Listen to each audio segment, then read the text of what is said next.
सारे होने का मतलब है कि आप बेकार क्वेश्चन कर रहे हैं, ठीक है ना। हमेशा याद रखिएगा, अगर आपसे सारे क्वेश्चन हो रहे हैं तो मतलब क्वेश्चन बेकार है आपके लिए।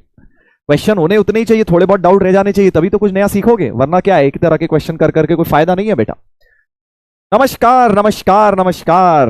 ऑल होमवर्क ट्राइड, चलिए ग्रेट, 80% डन। हाँ फिर ठीक है, 20% डाउट रह गए हैं, बहुत अच्छी बात है, बहुत बढ़िया। आप लोग जो है एनर्जी के साथ पढ़ रहे हैं, मतलब मैं फिजिक्स वाला पीडब्ल्यू प्लेटफॉर्म पे ऑनलाइन में पिछले 4 सालों से क्लास ले रहा हूँ, 12th के भी बैचेस लिए हैं, रिपीटर्स भी बैच लिए हैं, बट आप लोग जिस सीरियसनेस के साथ काम कर रहे हैं, जितना होमवर्क तुम्हें दे दो सारा तुम कंज्यूम कर लेते हो, which is very very nice, बहुत बढ़िया है।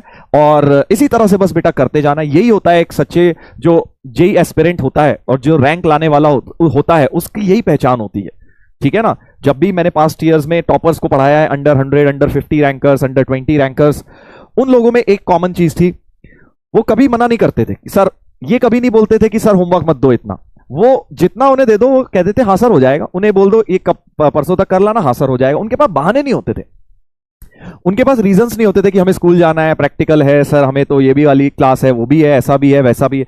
वो बस एक ही चीज बोलते थे, हाँ सर दे दो हो जाएगा, ठीक है। ये बहुत इंपॉर्टेंट बात होती है, और आपके अंदर भी मुझे ये बात नजर आती है, आप में से बहुत सारे बच्चों के अंदर ये बात नजर आती है, क्योंकि आप चैट पे लिखते हैं। आई एम श्योर काफी सारे लोग जो है नहीं भी करते होंगे, ट्राई नहीं भी करते होंगे, बट बेटा तुम्हें भी इस जोन में आना है, जिस जोन में ये लोग पहुंच गए ना, यहां से अब इनकी रैंक आनी ही आनी है। बस अब क्वेश्चन ये है कितनी रैंक आएगी, और वो उस दिन पर भी डिपेंड करेगा, राइट, उस दिन कैसी किस्मत रहती है, क्योंकि वो इतना तो थोड़ा सा किस्मत का रोल रहता ही है, बट इनकी रैंक तो श्योर शॉट आने वाली है। तो अगर तुम भी चाहते हो कि तुम्हारी भी रैंक आए, तो मैथ्स ही देखो डिसाइडिंग फैक्टर है, ये बात आप सबको पता है। रैंक अच्छी लानी है वर्सेस बेकार रैंक आने में डिसाइडिंग फैक्टर मैथ्स होने वाला है। केमिस्ट्री सब अच्छी कराएंगे एग्जाम में, सबसे मेरा मतलब है, मतलब 80-90% बच्चे तो केमिस्ट्री अच्छी कर ही लेते हैं, फिजिक्स भी ठीक ठाक कर लेते हैं बहुत सारे बच्चे, बट मैथ्स जिसकी बेटर हो जाती है उसकी रैंक बेटर आ जाती है। तो अगर आप चाहते हैं कि आप रैंक लेकर आए, तो मैथ्स इंप्रूव करेंगे, और मैथ्स के अंदर कैसे इंप्रूव होगी, सवाल में अटक के ही आपका वो रास्ता बनेगा, जब आपसे सवाल सॉल्व होने लग जाएंगे।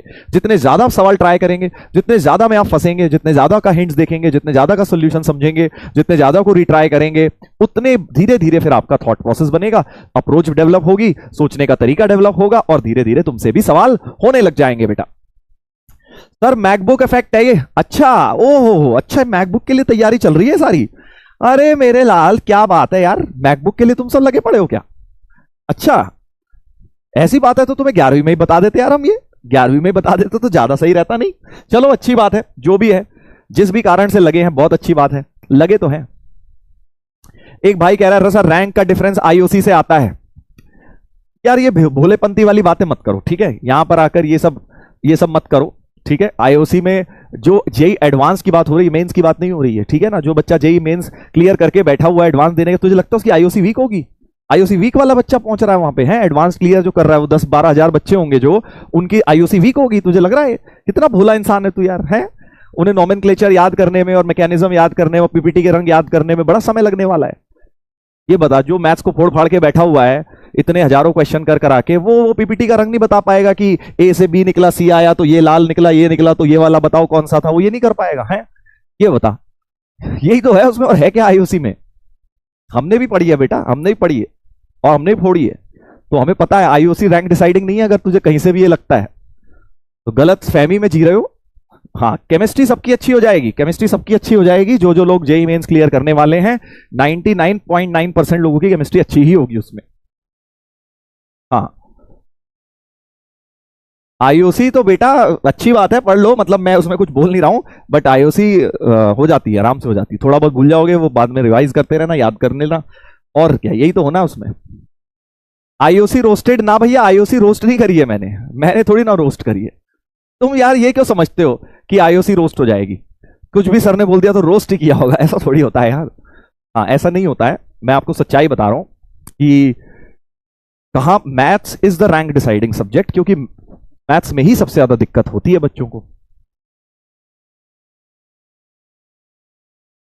हाँ बिल्कुल, अमिताभ सर भी ओपी एंड अपने ओम पांडे सर भी ओपी, सब टीचर्स ओपी है बेटा, मैं इसमें किसी को भी रोस्ट नहीं कर रहा हूं, आप गलत फहमी में ना जिए, ठीक है। मैं आपको सिर्फ ये बता रहा हूं कि आपको वो तो करनी है, मतलब वो तो अच्छी करनी है, वो तो मतलब उसमें तो कोई बार्गेनिंग है ही नहीं, वो तो अच्छी करनी है। तुम ये सोचो कि मैं मैथ्स अच्छी कर लेता हूं और आईओसी बेकार कर लेता हूं, तो तुम तो थ्रेशोल्ड ही क्लियर नहीं कर पा रहे ना। हाँ, थ्रेशोल्ड एनर्जी अचीव नहीं हो पाएगी तुम्हारी, फोटोन कैसे बाहर निकलेगा समझ गए ना।